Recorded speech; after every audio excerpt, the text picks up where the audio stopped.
So I have now watched the first episode of Penny Dreadful, which has been released to the internet by Showtime weeks before the official premiere date. The premise is very simple. A bunch of scary literature characters are put to London to the year of 1891. Surely, the audience is already exhausted from Victorian London, but any other place and time would hardly work just as well. If American Horror Story stated various horror movies, Penny Dreadful is referring to English literature. Although the creators of the latter seem to interpret the classical characters quite freely, for example, I felt some strong gay vibes between Dr. Frankenstein and his monster.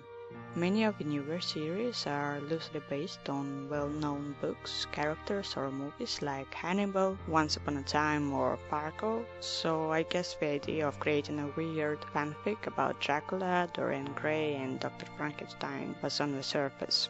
Anyway, I have mixed feelings about this show, so I'll break my review into parts. Firstly, here are the things that I did like. The series is very beautifully shot, the picture is mesmerizing at times, there don't seem to be any cheesy special effects such as oozy substance coming out of trees like in Salem. There is extreme amount of fake blood everywhere of course, but that is to be expected. The soundtrack is also awesomely dark and intense. The music definitely suits whatever is on the screen and helps creating the proper mood. It is actually quite scary. A great deal of tension is created by making you anticipate something bad happening long before it actually happens. Although only about 10-15% of the episode is devoted to frightening stuff, in the aftermath you do feel a little scared. This is one of the series where the cast does save the day. Eva Green, who's playing one of the key roles, psychic Vanessa Ives, is definitely the star of Penny Dreadful.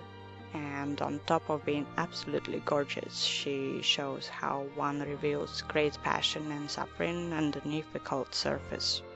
Some of the other actors, the cast is predominantly male of course, have enunciation issues, so I really had to listen carefully to what they were saying, but in general all are strong and they do get everything they can from the mediocre material. Sex scenes, though surely present, otherwise Showtime wouldn't go for it I gather, are not particularly graphic or overwhelming.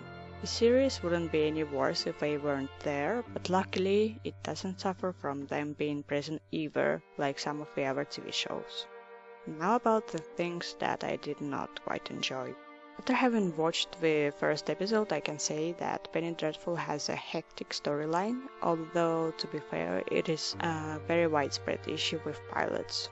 It requires a great deal of talent to properly introduce complicated characters and a mystery that would make the viewer want to watch a second episode within just 1 hour. So there's a good chance the narration might improve as the series goes along.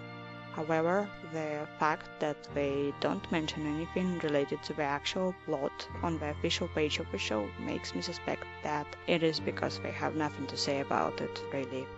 The dialogues that tend to turn into monologues are rather weak and sort of pathetical. Mainly, they remind of the painful lines from cheap novels. This may be because the creators are going for a resemblance with the Penny Dreadful genre, which requires long, painful dialogues. Although in this case I would prefer a bit more elegance in execution of this idea. I don't think I'm going to watch the show, cause I'm not into scary movies in general and there's not much in it for me to compensate for all the time that needs to be spent on looking away whenever something is about to jump out of darkness.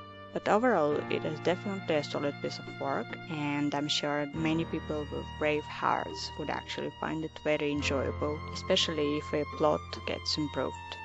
So that's it about Penny Dreadful. Thank you for watching.